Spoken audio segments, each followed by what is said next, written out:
दुष्टों के पापों और अवगुणों की और साधुओं के गुणों की कथाएं दोनों ही अपार और अथाह समुद्र है।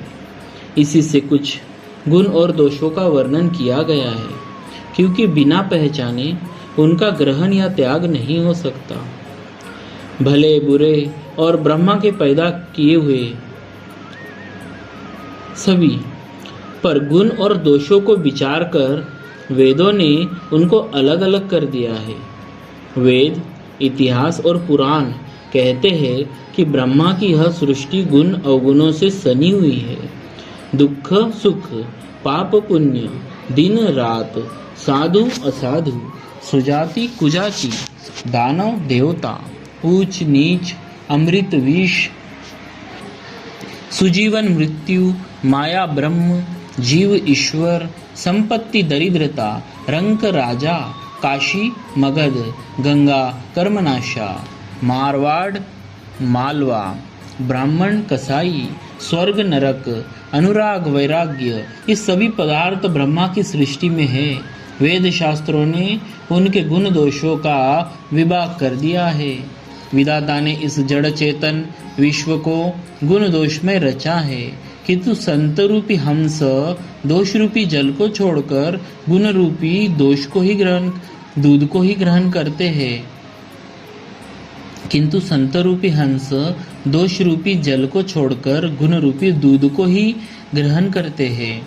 विधाता जब इस प्रकार का हंस सा विवेक देते हैं, तब दोषों को छोड़कर मन गुणों में अनुरुक्त होता है। काल स्वभाव और कर्म की प्रबलता से भले लोग साधु भी माया के वश में होकर कभी कभी भलाई से चूक जाते हैं। भगवान के भक्त जैसे उस चूक को सुधार लेते हैं और दुख दोषों को मिटाकर निर्मल यश देते हैं, वैसे ही दुष्ट भी कभी कभी उत्तम संग पाकर भलाई करते हैं, परंतु उनका कभी भंग न होने वाला मलिन स्वभाव नहीं मिटता। विषधारी ठग है, उन्हें भी अच्छा साधु सा वेश बनाए देखकर विष के प्रताप से जगत पूछता है, परंतु एक न एक दिन वे चौड़े आ ही जाते हैं। अंत तक उनका कपट नहीं निभता। जैसे कालनेमी रावण और राहु का हाल हुआ। बुरा वेश बना लेने पर भी साधु का सम्मान ही होता है, जैसे जगत में जाम्बवान और हनुमान का हुआ। बुरे संग से हानि और अच्छे संग से लाभ होता है। यह बात लोक और वेद में है और सभी लोग इसको जानते हैं। पवन के संग से धूल आकाश पर चढ़ जाती है और वही नीचे की ओर बहने वाले जल के संग से कीचड़ में मिल जाती है। साधु के घर के तोता मैना राम राम सुमिरते हैं और असाधु के घर के तोता मैना गिन गिन कर गालियां देते हैं।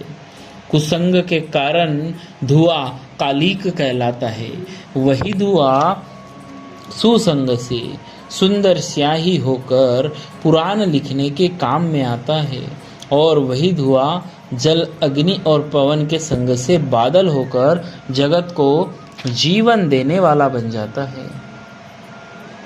ग्रह, औषधि, जलवायु और वस्त्र, ये सब भी कुसंग और सुसंग पाकर संसार में बुरे और भले पदार्थ हो जाते हैं। चतुर एवं विचारशील पुरुष ही इस बात को जान पाते हैं। महीने के दोनों पखवाड़ों में उजियाला और अंधेरा समान ही रहता है, परंतु विधाता ने इनके नाम में भेद कर दिया है।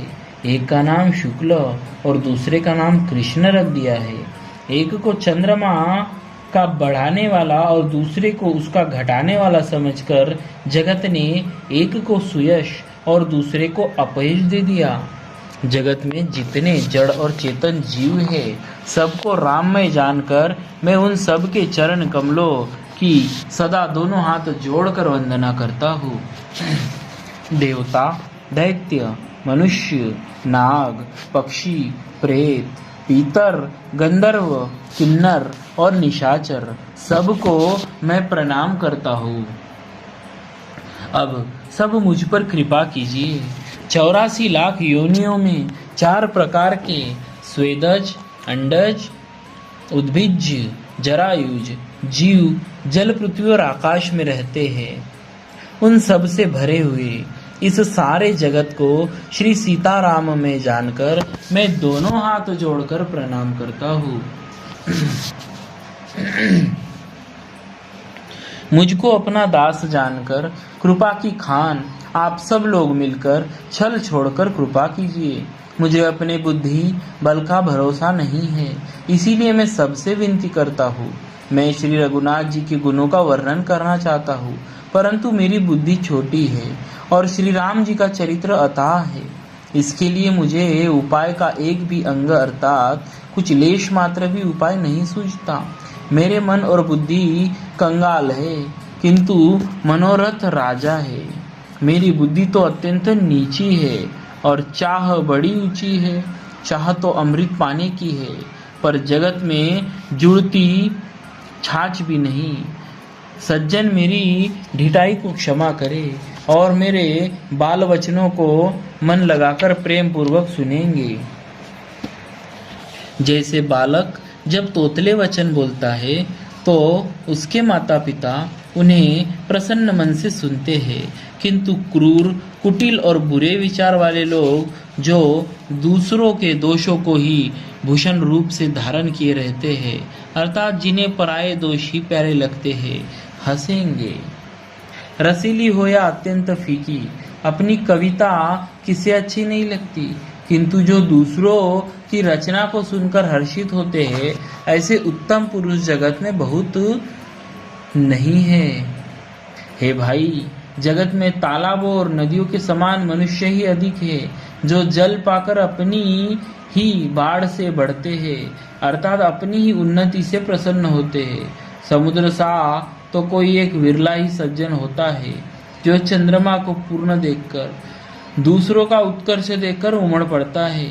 मेरा भाग्य छोटा है और इच्छा बहुत बड़ी है, परंतु मुझे एक विश्वास है कि इसे सुनकर सज्जन सुख पावेंगे और दुष्ट हंसी उड़ाएंगे, किंतु दुष्टों के हंसने से मेरा हित ही होगा। मधुर कंठ वाली कोयल को कौवे तो कठोर ही कहा करते हैं, जैसे बगुले हंस को और मेंढक पपीहे को हंसते हैं, वैसे ही मलिन मन वाले दुष्ट निर्मल वाणी को हंसते हैं। जो न तो कविता के रसिक है और न जिनका श्री रामचंद्र जी के चरणों में प्रेम है, उनके लिए भी यह कविता सुखद हास्य रस का काम देगी।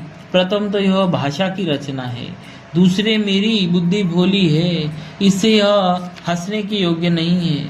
हंसने में उन्हें कोई दोष नहीं, जिन्हें न तो प्रभु के चरणों में प्रेम है और न ही अच्छी समझ है। उनकी यह कथा सुनने में फीकी लगेगी। जिनकी श्री हरि भगवान विष्णु और श्री हर भगवान शिव के चरणों में प्रीति है, और जिन बुद्धि कुतर्क करने वालों की नहीं है, और जिनकी बुद्धि कुतर्क करने वालों की नहीं वारनी नहीं है, जो श्री हरि हर में भेद की या ऊंच नीच की कल्पना नहीं करते, उन्हें श्री रघुनाथ जी की यह कथा मीठी लगेगी। बोलिए श्री राजा रामचंद्र की जय। श्री लक्ष्मण भगवान, भरत भगवान, शत्रुघ्न भगवान जी महाराज की जय। श्री सीताराम भक्त हनुमान जी महाराज की जय। श्री राम नाम